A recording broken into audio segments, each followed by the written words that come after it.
Hello students, good morning. Standard 4th subject EVS. Chapter number 23 Home and Abroad. Student, in last video we saw up to page number 173. Today we will see from page number 74. Nice gift and photographs. After they had met everyone, Nita aunty unpacked their bags. बहुत time के बाद after they had met everyone, Nita aunty ने क्या किया, उनके जो bag है उन्हें अनपैक किया, मतलब कि जो पैकिंग किया था वो सभी उन्होंने अनपैक कर दिया. They had brought gift for everyone, वो सभी के लिए तोहफा लाए थे. They gave dates for everyone to eat, सभी के लिए वो क्या लेकर आए थे, डेट्स, मतलब कि खजूर लेकर आए थे.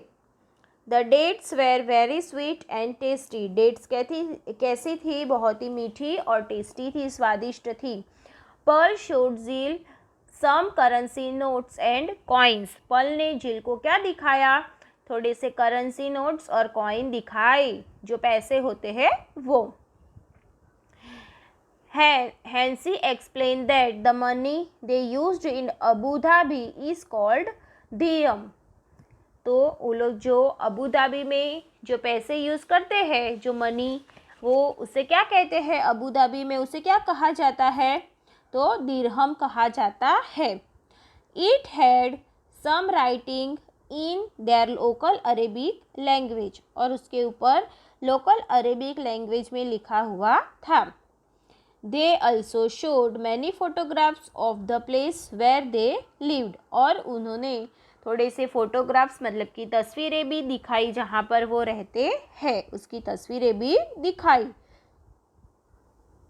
अरविंद अंकल गेव जिल अ ग्लोब, अरविंद अंकल ने जिल को क्या दिया, तो ग्लोब दिया.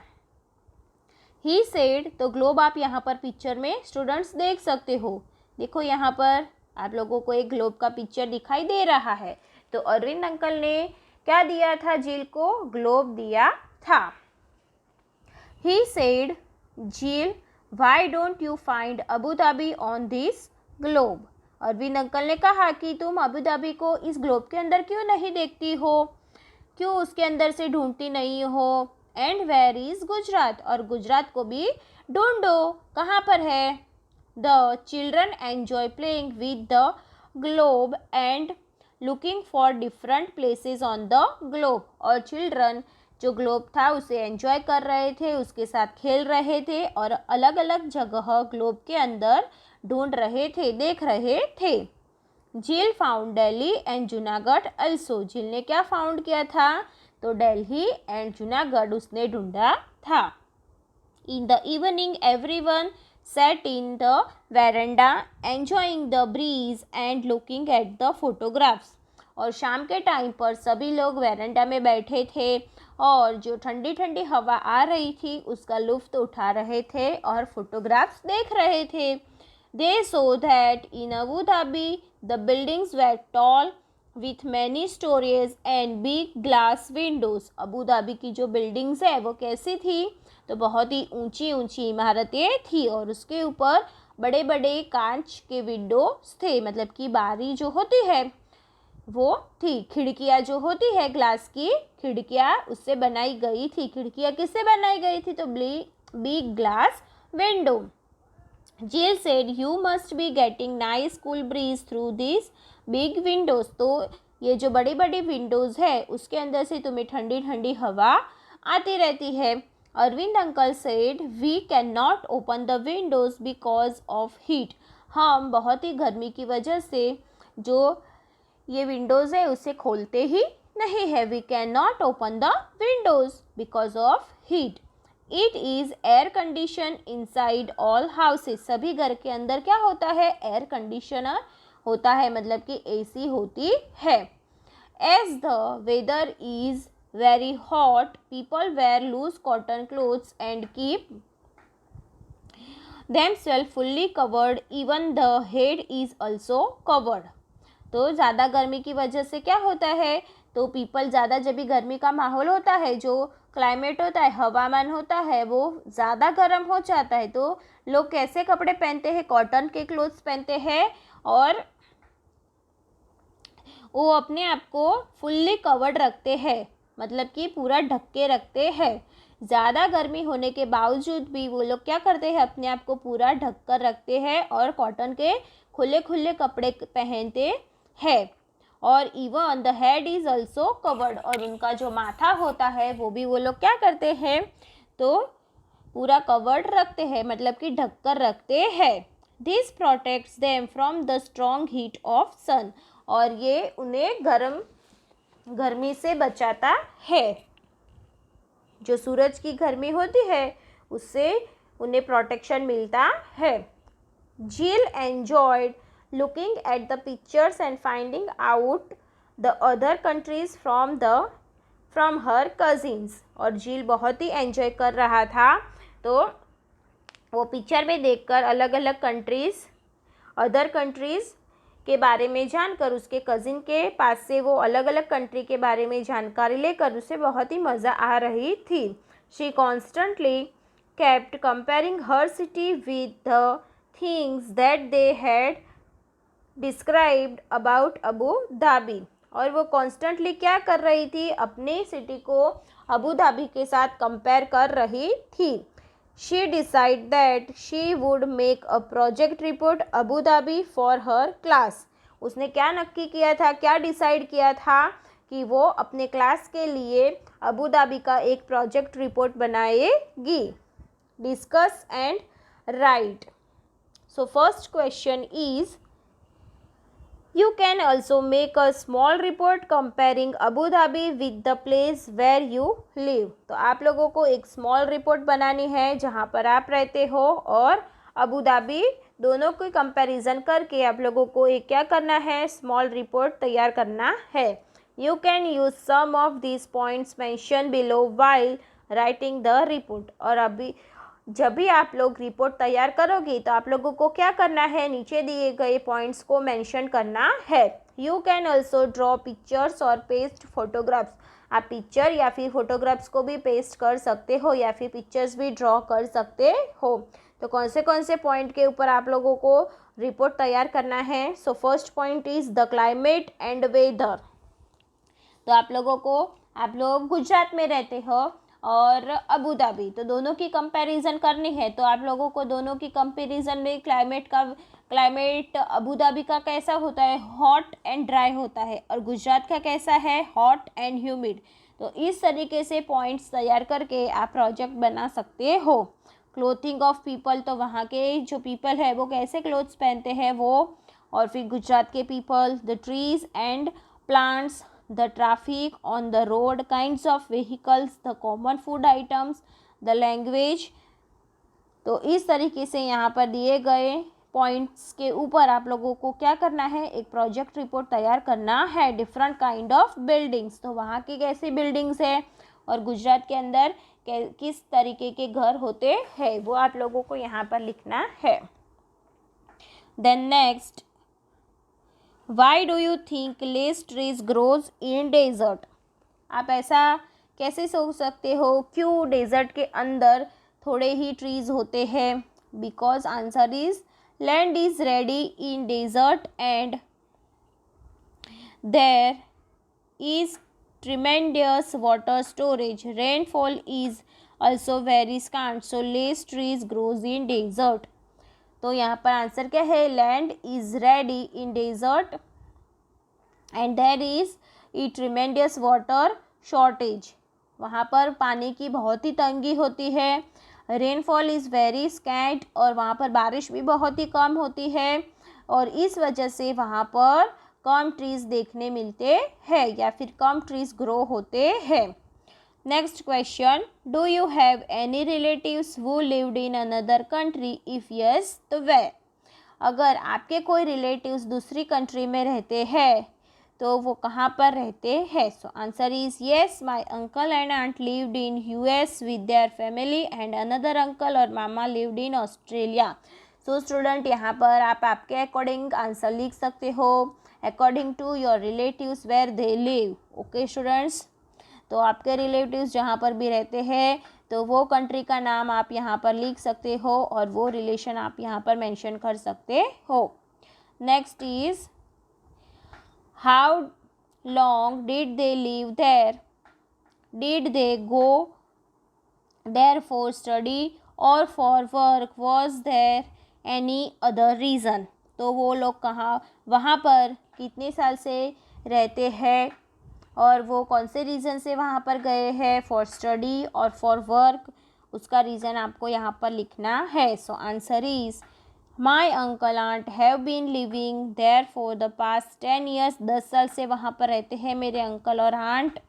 First of all my kaka went there for studies, पहले काका पढ़ाई के लिए वहाँ पर गए थे। Thereafter found a job there itself and settle there with my kaki, फिर उन्होंने वहाँ पर जॉब ढूंढ ली और फिर काकीस के साथ वहाँ पर सेटल हो गए। Since my mama has got an engineering job in an Australia company he stay there, और मामा को वहाँ पर इंजीनियरिंग कंपनी में इंजीनियरिंग जॉब मिल गई ऑस्ट्रेलिया में, ऑस्ट्रेलियन कंपनी के अंदर, इस वजह से वो वहाँ पर रहने लगे। So student you have to write according to your relatives, और उनकी जो जॉब्स है उसके हिसाब से आपको यहाँ पर रीज़न लिखना है। Next look at this country notes, तो आपको यहाँ पर करेंसी नोट्स, तो आप लोगों को यहाँ पर करेंसी नोट्स देखने हैं और फिर लिखना है उसका answer.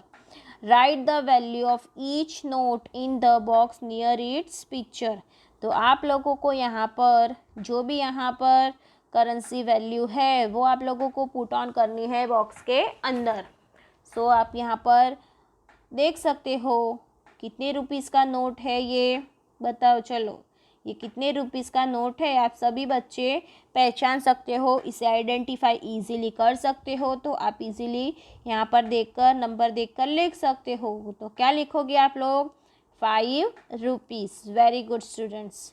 Look at the next note, चलो बताओ ये कितने रुपीस की नोट है। Yes it is 10 rupees note.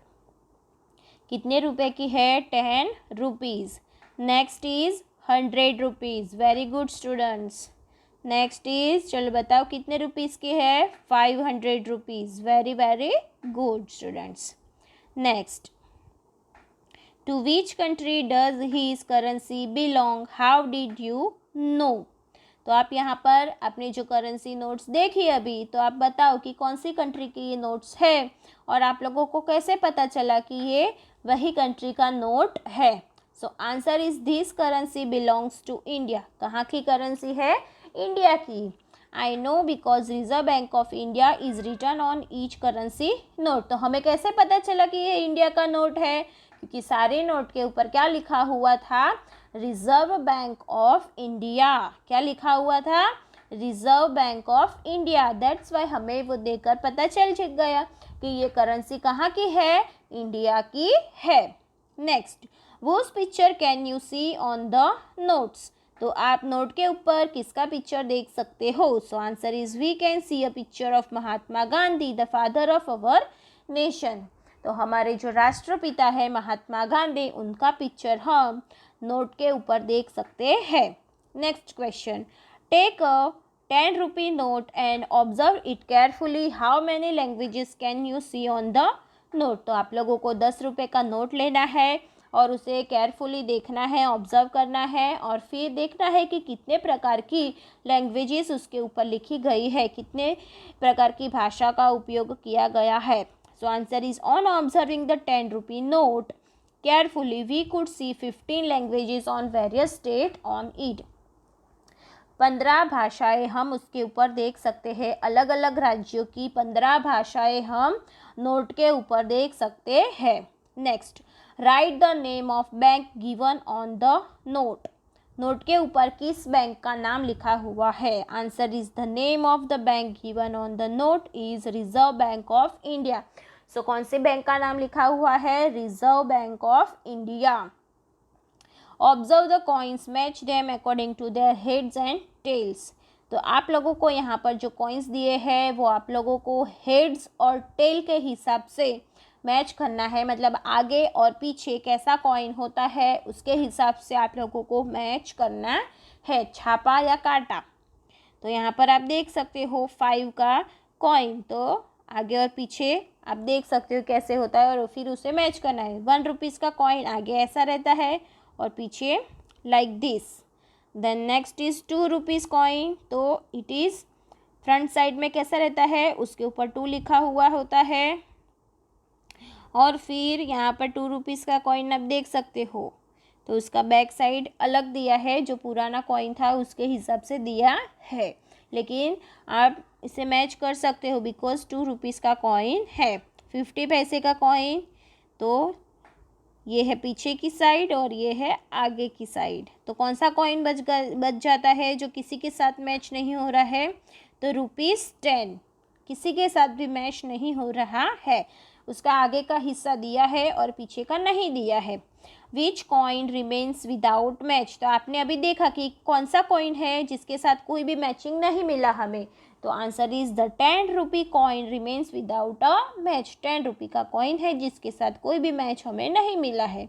How many of these coins do you recognise, I recognise all the coins given above, जितने भी कॉइन्स यहाँ पर ऊपर दिए गए हैं वो सभी को हमने पहचान लिया था।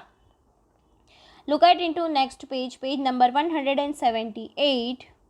What is written on each coin other than the value?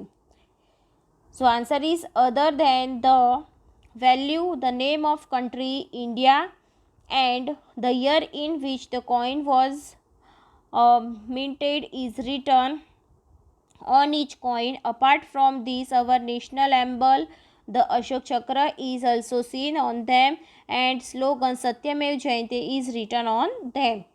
तो आप लोगों को कॉइन के ऊपर उसकी जो वैल्यू है उसके अलावा आप लोगों को क्या क्या दिखाई देता है, तो हमारे कंट्री का नाम लिखा हुआ होता है, इंडिया कौन से साल में वो नोट है उसे बनाई गई है वो लिखा हुआ होता है, फिर which the coin was minted is return, कौन सा कॉइन है वो लिखा हुआ होता है।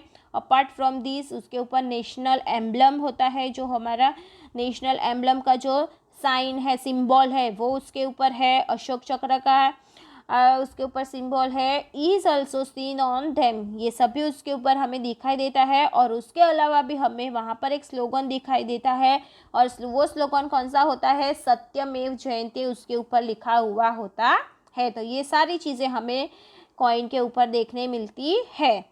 Look at this notes, do they all belongs to India? Put a circle around notes that are not Indian. Find out which country do you belongs to. तो यहाँ पर जो भी नोट्स दी गई है वो नोट्स को आप लोगों को अच्छे से देखना है, और फिर जो इंडिया की नोट्स नहीं है, जो करेंसी इंडिया की नहीं है, उसके ऊपर आप लोगों को क्या करना है, सर्कल करना है और फिर उसे ढूंढना है कि वो कौन से कंट्री की है।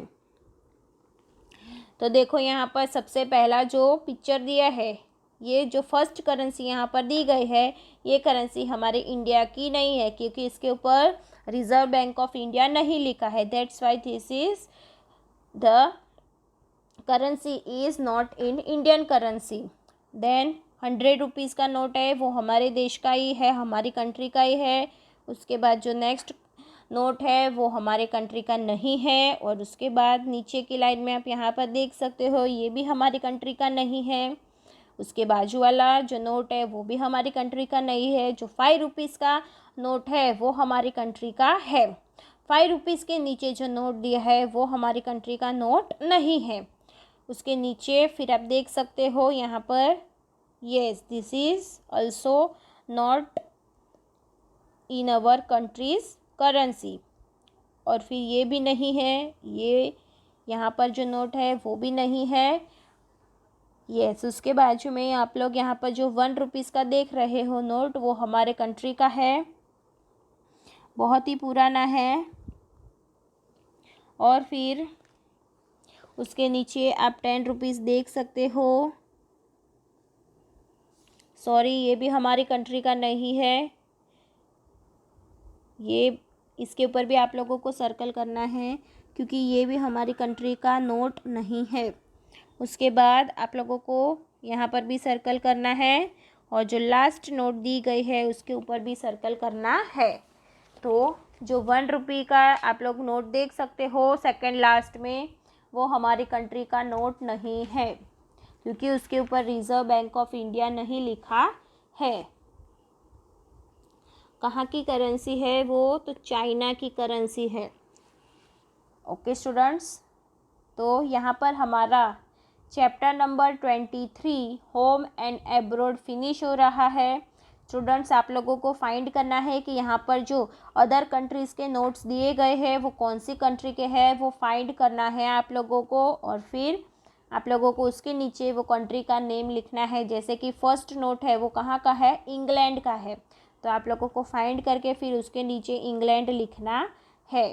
तो आप लोग अच्छे से फाइंड करेंगे कि कौन सी कंट्री का नोट है।